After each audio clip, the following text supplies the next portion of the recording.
मैनपुरी, जहां से नेताजी ने अपने कैरियर की शुरुआत करी, आज उनके देहांत के बाद यहां पर उपचुनाव है और ऐसे में उपचुनाव पर समाजवादी पार्टी ने अपने प्रत्याशी के तौर पर डिंपल जी को जो है उम्मीदवार बनाया है और उस उम्मीदवार को जिताने के लिए हमारे साथ पूर्व सैनिकों की एक बड़ी फौज खड़ी हुई है और उनसे हम जानने का पूरा प्रयास करेंगे, क्योंकि सैनिक प्रकोष्ठ समाजवादी पार्टी का ये है और ये सैनिक वो हैं जो फौज से रिटायर होकर के समाजवादी पार्टी के सैनिक प्रकोष्ठ में शामिल हुए हैं। में से तमाम बड़े पदाधिकारी रहे हैं फौज में और इसमें प्रदेश अध्यक्ष जी हमारे साथ शरद जी, उनसे बात करने की शुरुआत करते हैं। सर, एक बड़ी जिम्मेदारी, अहम जिम्मेदारी मैनपुरी की सैनिकों के कंधे पर, बॉर्डर जैसी लड़ाई यहाँ पर भी देखने को मिल रही है।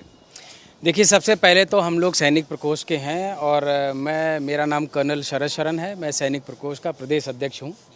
आज हम लोग यहाँ पे मुख्यतः इसलिए हैं कि इस धरा पे जिसको डकैतों के नाम से जाना जाता था, आज चौड़ी चौड़ी सड़कों पे और अस्पतालों के और मेडिकल कॉलेजों के नाम से जाना जाता है। और सबसे बड़ी बात, जब किसान का बेटा मुख्यमंत्री बनता है तो जो किसान का बेटा बॉर्डर में फ़ौज में जाता है वो उसका दर्द और उसके परिवार का दर्द समझता है अगर कोई शहीद हो जाता है। दुख की बात यह है कि एक ज़माना था जब बक्सा, बेल्ट और टोपी और वर्दी आती थी वापस। जब नेताजी 97-98 में रक्षा मंत्री थे तो उन्होंने आदेश पारित कराया था कि सरकार का चाहे हवाई जहाज़ चले, हेलीकॉप्टर चले, ट्रक जाए, जो गाड़ी जाए, जिस साधन से जाए, जितना संसाधन लगे, पैसा लगे, लेकिन बेटा अगर बॉर्डर पे शहीद हुआ है तो आखिरी दर्शन के लिए परिवार के पास जाएगा और जिस घाट पे अपने पिताजी को छोड़ के आया था उसी घाट पे दफन होगा, कहीं बर्फ़ में नहीं दफन होगा।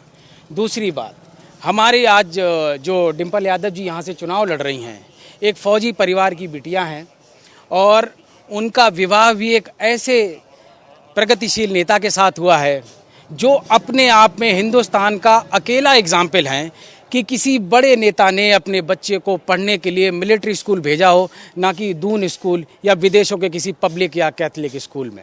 तो नेताजी का ये जज्बा था कि जब वो इतने बड़े नेता थे, प्रदेश को नेतृत्व दे रहे थे, उन्होंने अपने बच्चे को फौज में भेजने के लिए मिलिट्री स्कूल भेजा था।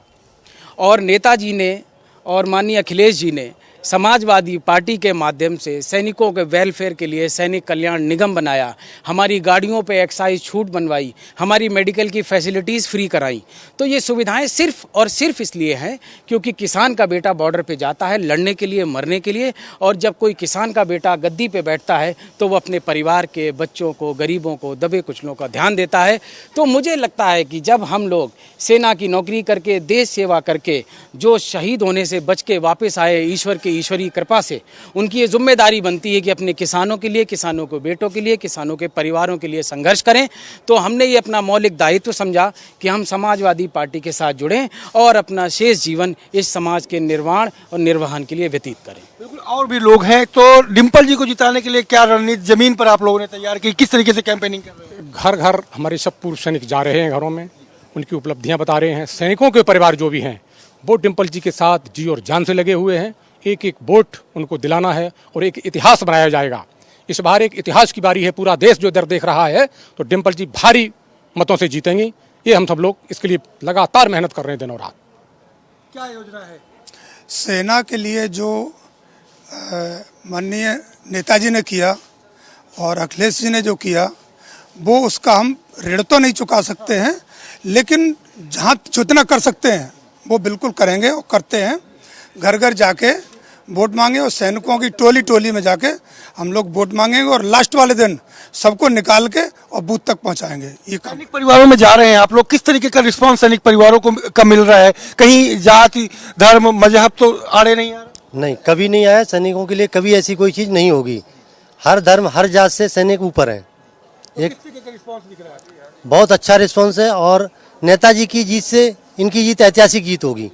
ऐतिहासिक होगी, ऐतिहासिक जीत होगी। किस तरीके से जीत होने वाली है? जी, यहाँ पे मैनपुरी में ये हमेशा ही समाजवादियों का और नेताजी का गढ़ रहा है। यहाँ के सभी विकास कार्य, जो भी विकास कार्य हैं, उसमें से 90 के आप 99% कहिए वो नेताजी के कराए हुए हैं। आज जो यहाँ पर एक सैनिक स्कूल है, मेडिकल कॉलेज है, चौड़ी चौड़ी सड़कें हैं। आप यहाँ से जो भी जिले जुड़ रहे हैं, चाहे वो फर्रुखाबाद जाने वाली सड़क हो, इटावा जाने वाली, फिरोजाबाद जाने वाली, एटा जाने वाली हो, यहाँ की जो सड़कों का विकास किया है, विकास सड़कों का चौड़ीकरण किया है यहाँ पे, वो सब नेताजी का दिया हुआ है। आज से 25 से 30 साल पहले मैनपुरी की क्या हालत थी, आज मैनपुरी को लोग मिनी लखनऊ के भी नाम से जानते हैं। तो ये चुनाव जो है वो नेताजी के लिए, हर एक मतदाता के लिए नेताजी के द्वारा किए गए कार्य को ऋण चुकाने का चुनाव होगा। और इस चुनाव में सभी मतदाता, जहां तक हम हर घर जा रहे हैं वहां पर मत के द्वारा नेताजी को सच्ची श्रद्धांजलि देंगे। बिल्कुल सही है। सच्ची श्रद्धांजलि क्या है, आज किस तरीके से कैंपेनिंग चल रही है?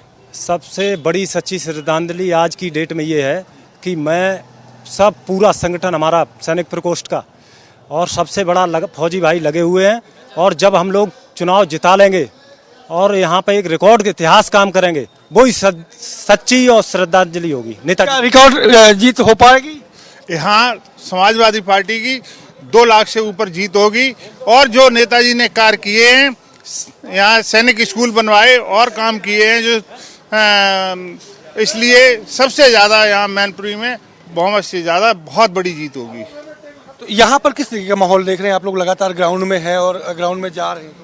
जी, ये नेताजी ने जो काम किया है उसी विचारधारा पे समाजवादी सैनिक आगे बढ़ रहे हैं, और जो भी सैनिक प्रकोष्ठ है उसी विचारधारा पे आगे बढ़ रहा है, और ऐतिहासिक जीत यहाँ से मैनपुरी से होने वाली है।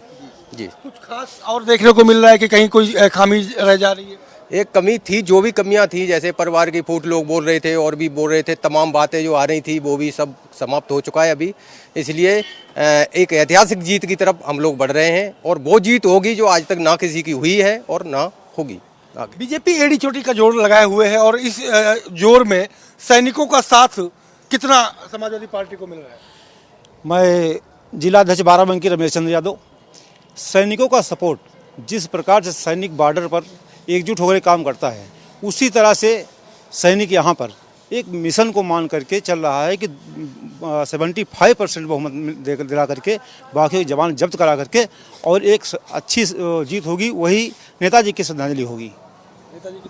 जी, तो आपने देखा कि ये समाजवादी पार्टी का सैनिक प्रकोष्ठ था और नेताजी के उन तमाम कार्यों से प्रभावित है क्योंकि कभी केवल बेल्ट, टोपी, बक्सा और ड्रेस ही उनके घर पहुंचती थी जिस घर का बेटा बॉर्डर पे शहीद होता था। लेकिन नेताजी के एक फैसले के बाद वो सैनिक का सत्सम्मान उसके गांव, उसके घर पहुंचने लगा, और अंतिम दर्शन के लिए माँ बाप, परिवार के लोगों को वो शहीद का शव मिलने लगा। ऐसे में प्रभावित सैनिकों ने एक प्रकोष्ठ, समाजवादी प्रकोष्ठ का गठन करवाया और अब समाजवादी पार्टी के साथ है और डिम्पल जी के लिए जी जोर से लगे हुए हैं, क्योंकि डिम्पल जी भी कहीं ना कहीं सेना के अधिकारी की बेटी हैं, तो ऐसे में बेहद लगाव भी उनके प्रति देखने को मिल रहा है। कैमरा पर्सन दुर्गेश यादव के साथ संजय सिंह चौहान, भारत समाचार, मैनपुरी।